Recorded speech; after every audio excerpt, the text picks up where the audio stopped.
경찰이 노동조합 게시자 신상 정보를 요구합니다 라고 되어 있습니다. 이거 어떻게 해야 될 것 같아요? 먼저 이렇게 했을 때 법에서 이거를 강제하고 있느냐 의무가 있느냐를 봐야겠죠. 아까 이제 수사기관이잖아요. 수사기관에서 어떤 수사를 하기 위해 가지고 노동조합의 게시자 신상 정보 달라 이렇게 요청했을 때 기본적으로는 아까 경찰관 직무집행법이라든지 여타 일반법적으로는 강제할 수 있는 게 없어요. 강제하는 규정이 없습니다. 법률 규정이. 그러면 뭐가 필요하죠? 강제를 하려면 이제 그렇죠. 영장주의 원칙이 적용이 돼야 되는 거죠. 영장주의 원칙에 따라서 법관이 발부한 영장에 따라 압수수색해 가시오. 그렇지 않고 여러분이 수사기관에서 수사 필요성이 있으니까 네, 노동조합 게시하시는 사람의 개인정보를 주겠습니다라고 주면 어떻게 되죠? 오히려 개인정보보호법상의 정보주체 의사에 반한 정보 제공으로서 책임을 지는 상황이 벌어지는 거죠. 하나의 큰 대응법이 되는 거죠. 개인정보보호법이라는 것은. 그래서 이런 요청을 받았을 때는 수사기관으로 하여금 영장을 통한 압수수색을 요청하시는 게 옳다고 보여집니다. 이거는 아까 이제 부정수급, 보조금 관한 문제하고는 좀 다른 게 보조금에 관한 부정수급을 조사하겠다고 해가지고 요청을 했을 경우에는 법률 규정에 그 행정기관에서 자료 제공을 요청할 수 있는 권한을 부여하고 있어요. 부여하고 있기 때문에 자발적으로 제공을 했어도 어떻게 되죠? 그 정보 주체에 대해서는 법률에 특별한 규정이 있는 경우로서 제3자의 정보 제공을 한 경우가 되기 때문에 개인정보보호법상의 문제가 발생하지 않죠.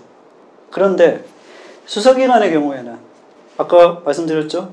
제7호가 적용되기 위해서는 공공기관의 하나에서 예외가 인정된다.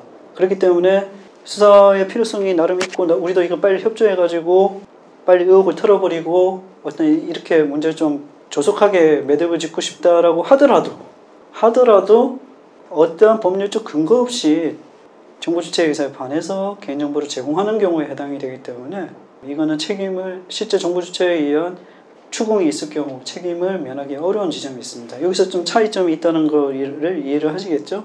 예, 그래서 경찰에서 수사의 목적으로 이뤄서 그 개인정보를 요청하는 경우에는 영장주의에 따른 영장을 통한 압수수색을 통한 제공을 받아가라고 하셔야 한다는 점을 말씀드립니다. 경찰이 홈페이지 게시자 IP 주소를 요구합니다. 이거 뭐 중복되네요? 그렇겠죠? 이게 IP 주소가 단순히 IP 주소만은 아닌 게 이제 IP 주소와 여러 가지의 그런 것들의 정보가 결합이 되면 개인정보가 될 수 있기 때문에 IP 주소만으로 문제가 되지 않을 거라고 생각을 할 수는 없는 거죠. 개인정보 개념 자체가 이제 인식 가능성을 두고 얘기를 하는 것이고, 그래서 단순한 IP 주소 하나 이 문제가 아니라 이것이 특정 정보와 결합됐을 때 개인을 인식할 수 있는 정보가 개인정보에 해당하기 때문에 앞에서 봤던 게시자의 그 개인정보를 제공받는 경우랑 그렇게 크게 달리 볼 수는 없다라는 생각이 드네요. 경찰이 압수수색 영장을 팩스로 보내왔습니다라고 했을 때 이제 대표적인 이제 영장주의에 대한 대법원 판결이 있었던 사안인데요.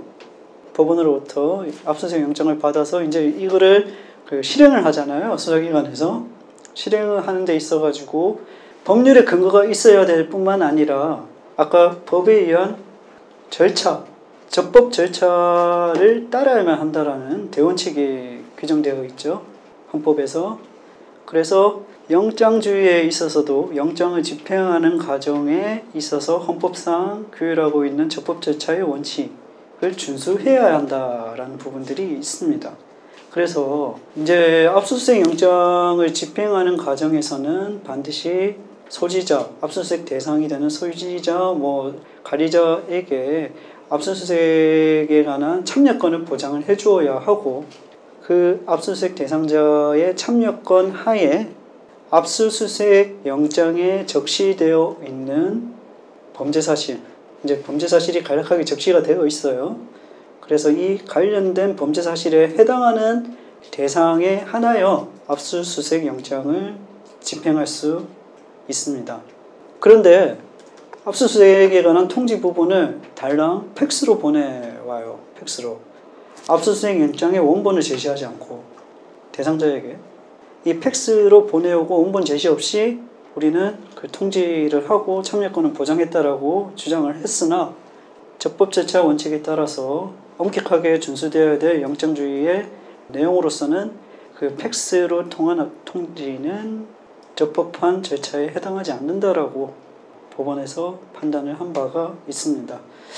그래서 이제 여러분이 또 사고하시는 부분에 있어서도 강제주사라고 했을 때 법률상의 근거를 두고 있어야만 하는 것뿐만 아니라 절차상의 적법성이란 부분에서 얼마만큼 여러분의 참여권과 그 절차의 준수가 이루어지고 있느냐에 대한 부분이 만약에 정말로 좀 어려운 상황에 놓이시는 경우 또는 억울한 상황에 놓이셔가지고 이러한 공권력의 행사에 맞닥뜨리시는 경우에 항상 염두에 두셔야 되고 그런 부분에서 필요한 단계별 어떤 법적 조력이라든지 이런 부분들이 받으실 필요도 있고 그런 상황에 대응하실 필요가 있다라는 말씀을 드리고 여러분 입장에서는 기본적인 마인드로서 그렇게 현재 머릿속에 두시고 혹시나 그런 상황이 닥쳤을 때 그 마인드를 가지신 부분을 바탕으로 해서 대응을 좀 해 나가시는 것 말씀을 드려보고요.